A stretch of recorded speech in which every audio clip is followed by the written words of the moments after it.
It really is the mission of enjoy more time outside. And that's kind of a core tenet that runs through everything that OhDEER does.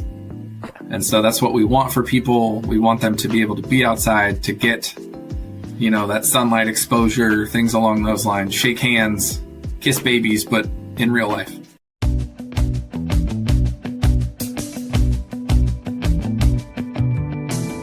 Hello, everyone, and thanks for tuning in to the latest edition of FranCoach's Franchising 101 podcast.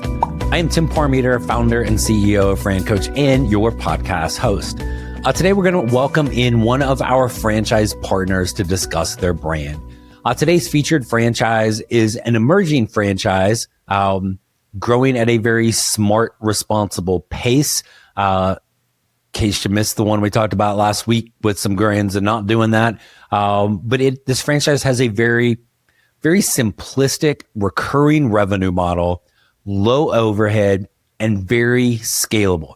Part of their service offerings are ones we all know about and probably pay someone to do something for it. But they also have a couple unique kind of niches that are really underserved and are able to kind of kill it with their customers with this. Before we get to the franchise, quick reminder of who we are. FranCoach is the premier franchise consulting firm. Our number one goal is to not sell you a franchise. We don't sell anything. Our number one goal is to properly educate you on franchise ownership to help you determine if you should own one. If so, we're going to help you find your absolute best fit. Not my best fit, not anybody else's, your best fit. This is perhaps the most individualized and personalized process you will ever go through, and it needs to focus on you. That's what we're going to do here at FranCoach. But now let's get to our guest. Hey, we are back here on the Franchising 101 podcast with our wonderful guest today. Joining us is the Vice President of Franchise Development for our featured franchise, which is OhDEER. Joining us is our good friend, Jereme Shelton. Jereme, thanks for joining us. Yeah, happy to, Tim. I am excited to talk to you, and we'll see how many different kind of ways we can weave OhDEER just into the normal conversation, which I'm sure you are probably done to the point of being sick of it, but doesn't mean I won't still try. But want to hear all about the brand, but always think franchising is a people industry, people business. I like to hear kind of the stories. So before we get to OhDEER, tell us the Jereme story. How did you get into this crazy world of franchising? Man, it was a long time ago. I grew up, my parents were both franchisors. So they started a franchise way back in the days when medical coding and billing wasn't quite electronic yet. I still remember my parents had they have this plastic box that you would open up, and it had the FDD in it. It had a VHS tape of their promo video. That's awesome. So kind of got experience to it way back then when I was the unpaid file clerk. And then kind of fast forward, I went off to join the military. My mother went back to law school.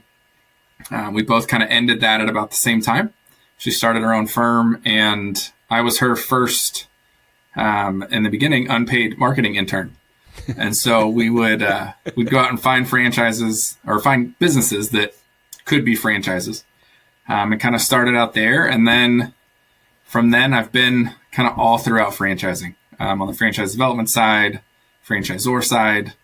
I was with FranNet for a short stint. My dad had a FranNet territory.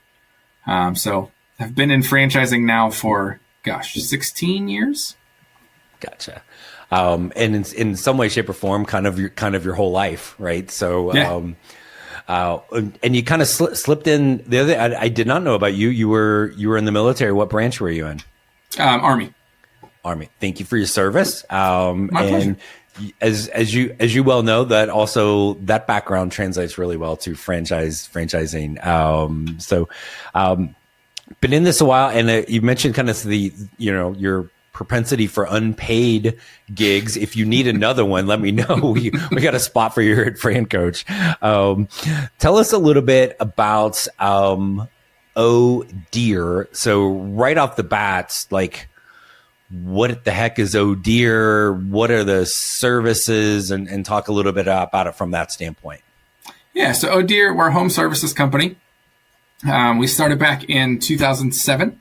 is when Kurt first launched the very first product. And we do, it's an all-natural pest control company. So we focus on deer, tick, and mosquito control. And so people often get a little confused about the deer control thing. And what that is it's just keeping deer from eating the things that you spent money to put in your yard. And so it's a protectant kind of barrier that says, hey, my hostas are now protected from nature's largest pest type of a scenario. And then on the tick and mosquito side, it's protecting everyone from the disease-carrying insects that have kind of ravaged this lovely country of ours. Gotcha. So the mosquitoes and ticks we don't mind killing, but we don't want to kill Bambi. We just want to keep Bambi from eating the things that we don't want them to eat in our yard. Correct. Yeah, it was. So funny story. We were at the IFA last year, and our senior director of operations, Todd, is talking to somebody about what OhDEER is and things like that. And they come back and they're like, so how are you killing the deer? And Todd just goes, shotgun. But one of the biggest misnomers is we don't actually harm deer at all. It's basically an all-natural product that makes it smell bad and taste terrible. Gotcha. Okay. So they can still come through your yard. And as I know, you know my wife really well, but at her house, there are deer that will roam through the backyard periodically, which is very cool because it's like she's in a suburb of Tampa, Florida. We're in the city. Yet there's all this wildlife that kind of rolls through there. So, not that she's got anything growing in the backyard that's of importance. But if there was, we could use OhDEER, make sure that the cute little deer can still roll through the backyard. We can still see them. They're just not eating anything important. So, correct. Okay, cool. So we're doing all these things. That's kind of the business model. Talk a little bit about what we're looking for.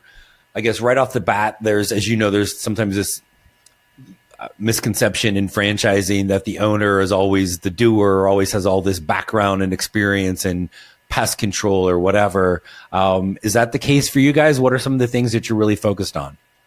Yeah, so we're focused on finding people that are people's people. The actual service that you're performing, things like that, we can teach. It's not an overly complicated business. That's one of the beauties of it. Yeah. But I'm really looking for somebody that has the personality to make connections. We rely heavily on just kind of customer referrals and things like that. So think like the mayor of a small town type mentality of like, I know everybody, I can talk to anybody, but not in a salesy way. We're not an extremely salesy business when it comes to our customers or to our free and dev process. It's more about kind of making that relationship and kind of leveraging that trust to kind of continue the business forward. Gotcha. Okay. The owners, I'm sure, as in most businesses, are going to learn all aspects of it. They're going to learn how to, do the work that's being on the truck and all of that. But is that the goal for the owner to be out there actually as the doer, or are you wanting them to hire somebody ideally?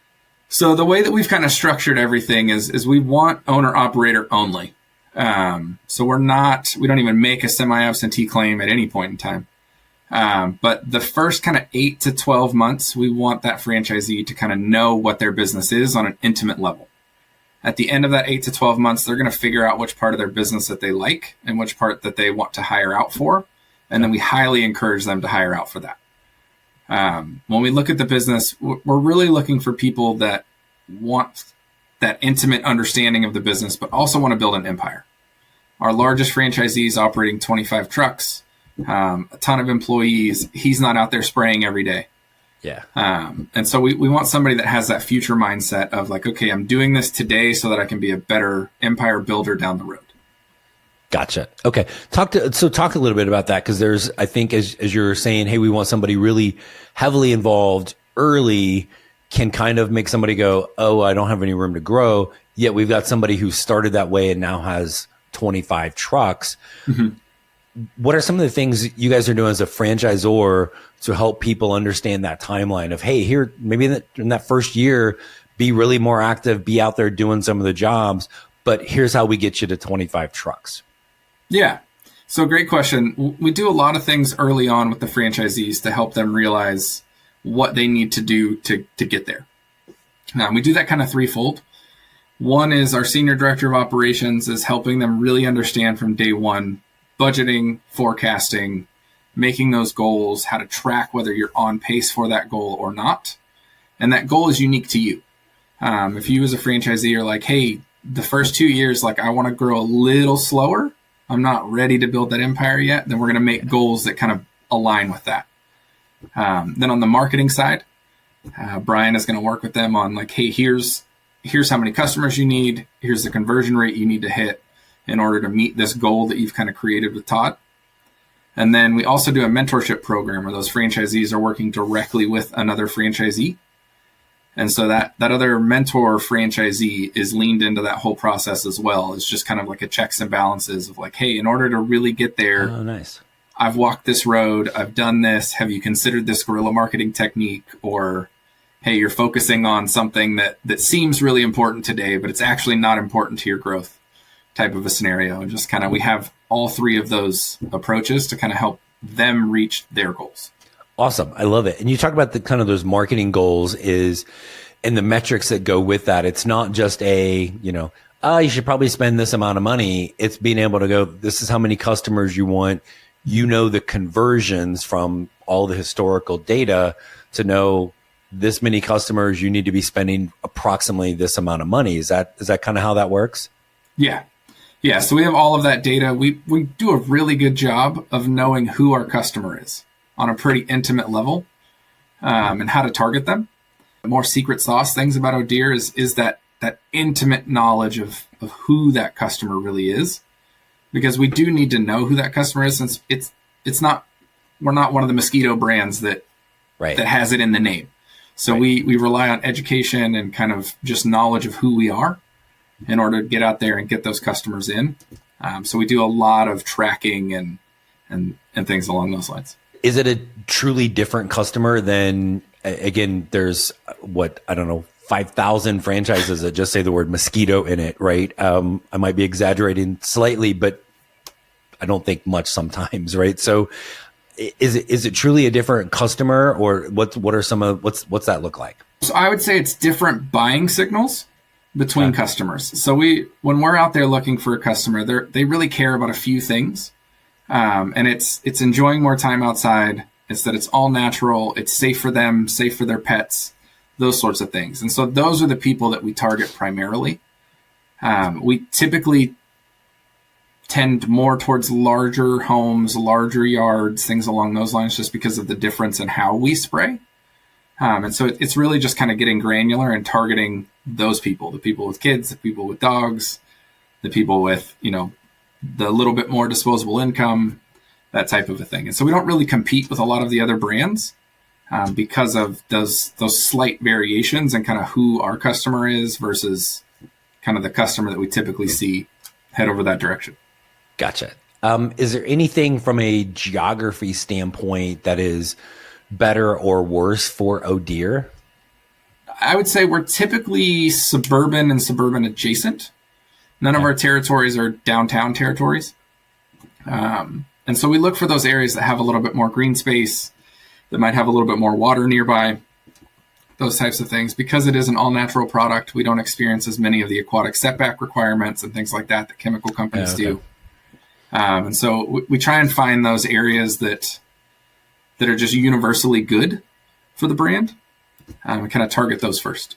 Okay. Probably not a lot of deer running around in downtown LA necessarily, but again, sure, kind of that totally makes sense. And then anything, there are some things where you think about outdoor businesses having some level of seasonality to it. Kind of walk us through that a little bit, because I think it's usually not nearly as seasonal as people realize, but there actually can be some advantages to that. So how does that work with OhDEER? Yeah, so we have the beauty of having kind of two different pest types that seem to be on alternate schedules. And so it definitely, when we look at spring, summer, that's when everybody thinks mosquitoes and all of those things. The interesting thing about ticks is that anytime it's above freezing, they can be active. And so we actually do have winter tick control, things along those lines. Whether there's snow on the ground or not, we can still perform that service to help protect people when it comes into spring. So there is a little bit of seasonality in certain aspects of the business, but we are truly a year-round business thanks to deer and the winter tick control, things along those lines. Because deer are typically most active when it comes to feeding, winter, fall, and spring, summer. They feed on different things. And so while the clientele might change, we might have one customer that has, a very tasty buffet of fall, winter deer food, and we might have another customer that has, that same spring, summer type of thing. But the revenue pretty much stays consistent throughout the year, the ability to create revenue. Gotcha. The deer aren't exactly hibernating for 6 months, so they still need to eat, and you still don't want them to eat what you paid for, right? So, yep. Okay, cool. What talk a little bit about that kind of that startup part, right? We've got the owner. We know they're very hands-on. Is it just them typically at the beginning? Are we hiring anybody else? What's that startup like? Yeah, I would say franchisees start up a little different from one to the other, but it's typically 1 to 2 people. So we have franchisees that'll start up and they kind of handle everything. The back office side of OhDEER is just as kind of simple as the front office side. It's a lot of recurring revenue. Once you sign up, credit card information saved. There's not a whole lot of moving parts on the back end. And so you can really kind of focus on performing that service, getting new customers, that type of a thing. On average, we'll see people start to look at hiring their first person like 6 to 7 months in. Okay. And it's once they've been able to identify like, hey, I really like being in the field. I don't like doing X. Yeah. Or, hey, maybe now it's time for me to get a spray tech to be able to expand type of a scenario. And so it kind of varies from franchisee to franchisee. But the early days are arguably not as stressful as I've seen in other brands I've worked with.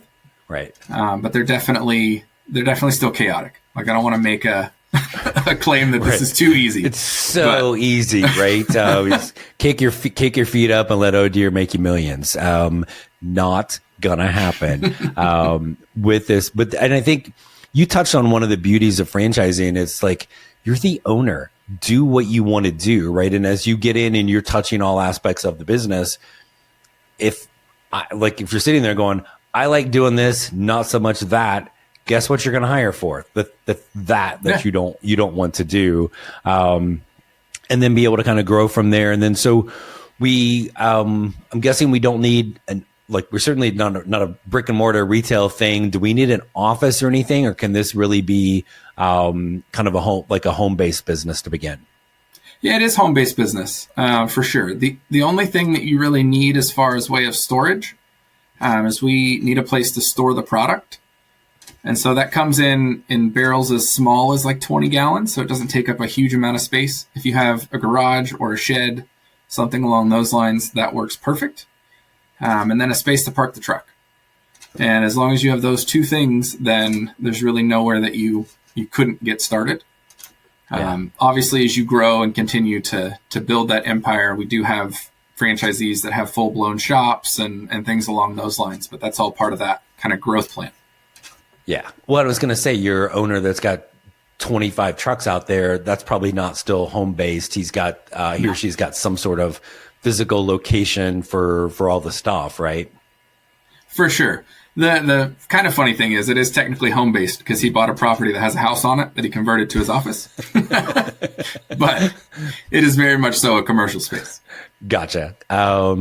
And then what kind of stuff do we need? Obviously, there's some sort of vehicle with this. What are we starting out with? Yeah, so you start out with an Isuzu kind of flatbed truck. We have a provider that builds out the entire thing, so you don't have to think through that whole process, which is kind of nice.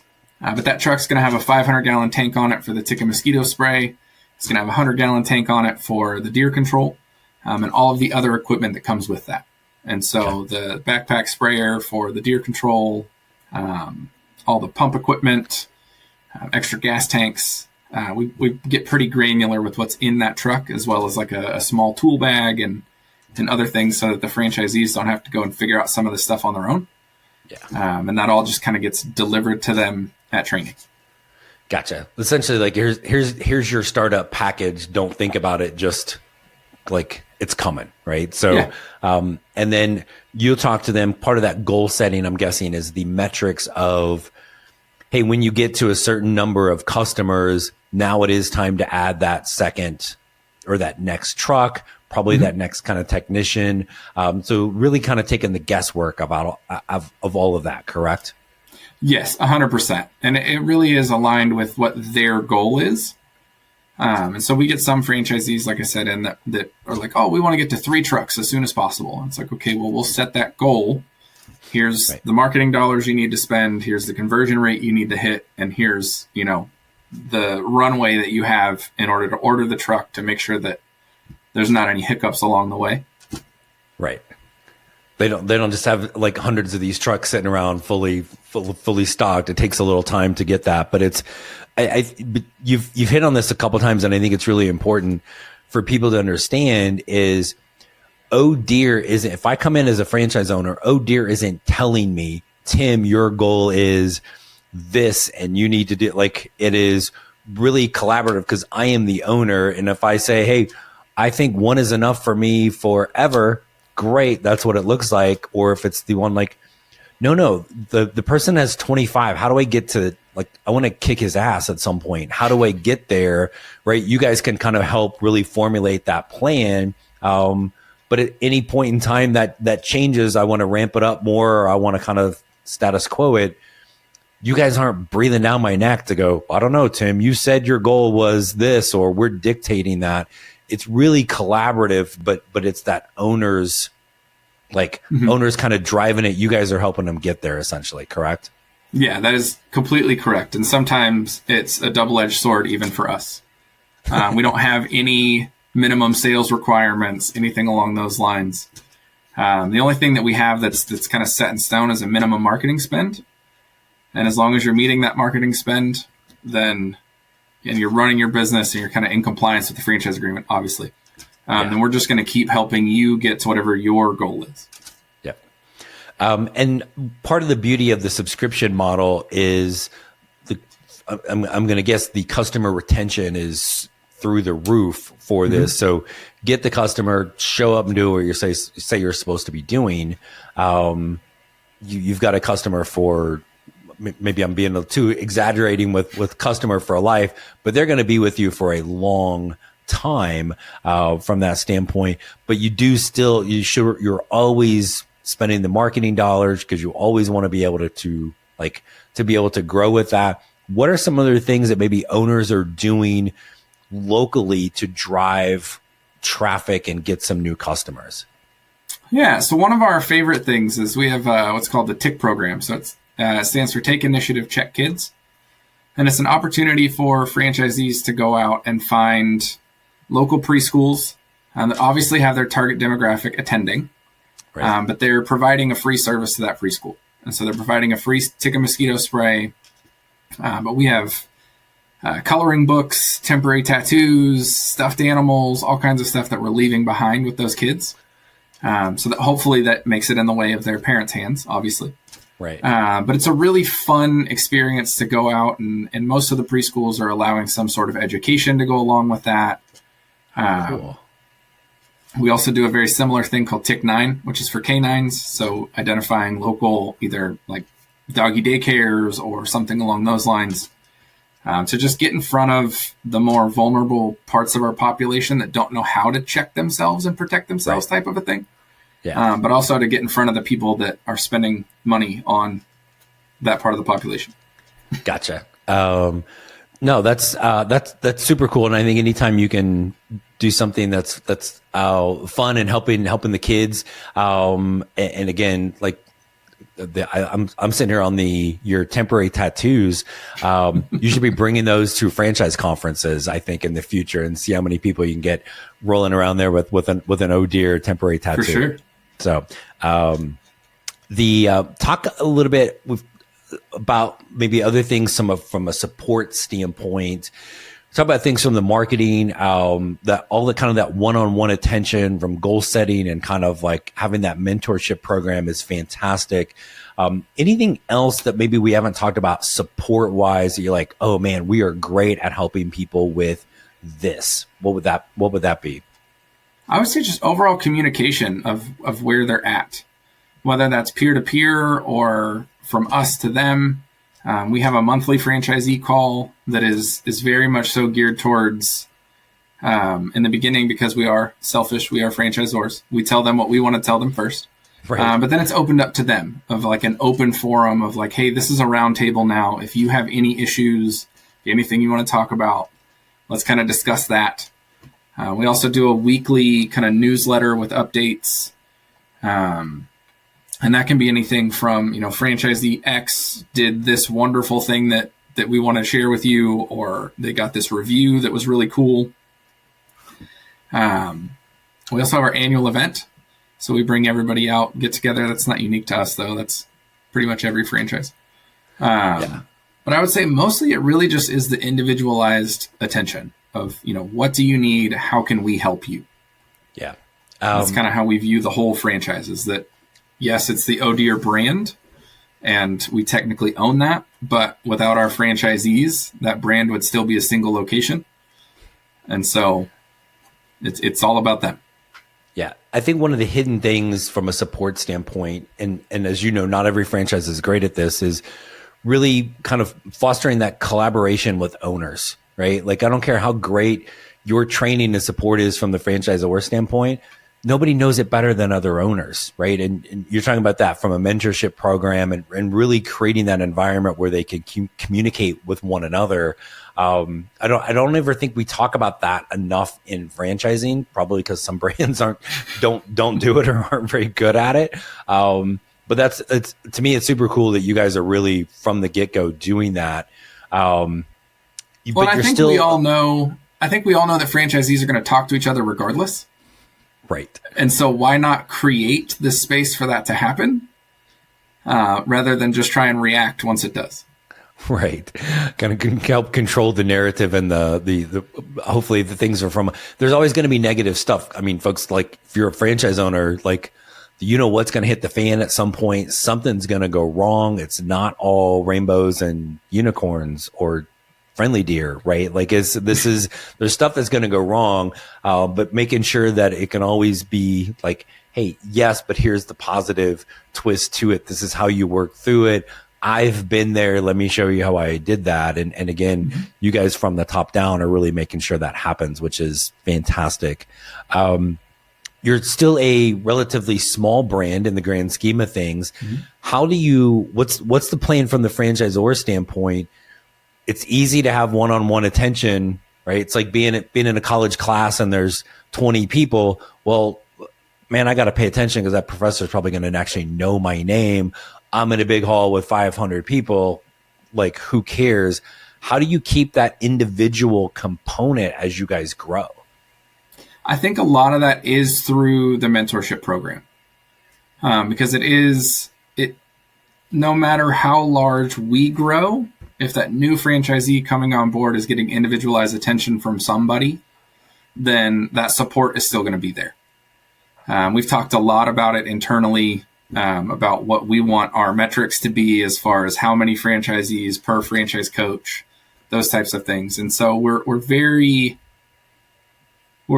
in tune with wanting to keep that attention. And we're planning kind of our own budget and growth and all of that from the franchisor side to be able to make sure that happens. Good. And I love it because I think there's, as you well know, there are some brands out there that grow way too fast, and on the surface that seems like, oh wow, look how fast they're growing. But if it's way beyond their support, what's going to end up happening? They're going to have a whole bunch of very, how do I say this, pissed off owners from that standpoint. So again, you guys are very thoughtful in the approach. There's metrics. How many, like, hey, we got, just like with the franchise owner, you got this many customers, it's time for another truck. You guys are looking, we've got this many franchise owners, it's time for somebody else internal to be able to support them. So love that plan. And again, it's also nice when you can utilize is the better word, the other franchise owners from that mentorship program. Because I'm guessing the owners that are part of the mentorship or the mentors, they're probably getting a lot out of that as well. One, just being able to give back, but that still can be a learning environment for them as well. Definitely. Yeah. We just received that feedback recently from one of our oldest franchisees. It was like, this program has been great for me. It's made me rethink some of the things I'm doing. Yeah. And, what my own conversion rate is. And then they brought us this whole plan on how they were going to reach out to their dead leads.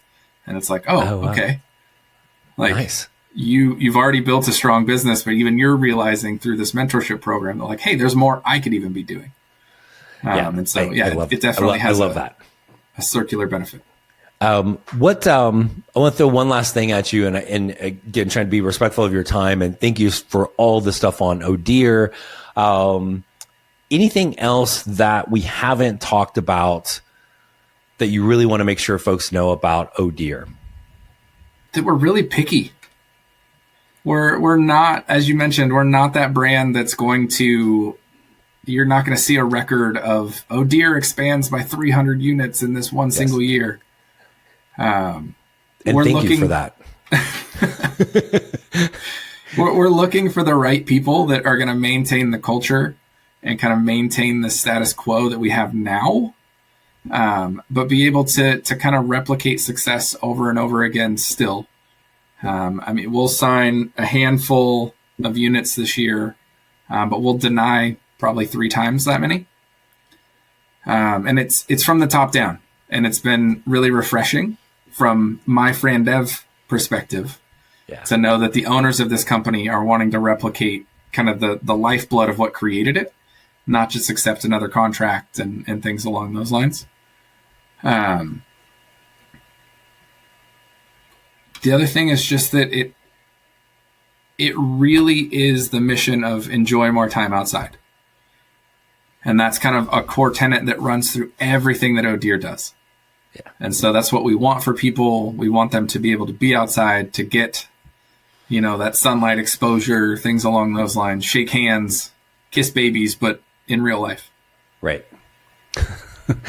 or as the kids say, IRL. So get with it, Jereme. So because what we really want is we want a 56-year-old bald man telling you about the hip codes to be using. So the word culture is probably overused at times, but I want to share with like all 7 or 8 of our listeners is that one, I've known you for a long time and always really enjoy working with you. Just you're genuinely good human being, and thank you. So, but we are, I don't know, probably within a few days of having a FranCoach client become a OhDEER franchise owner, and her experience going through this has just been like I think from the very beginning felt at home with everybody on the team. So all those things you're talking about really resonate. And this was somebody who, again,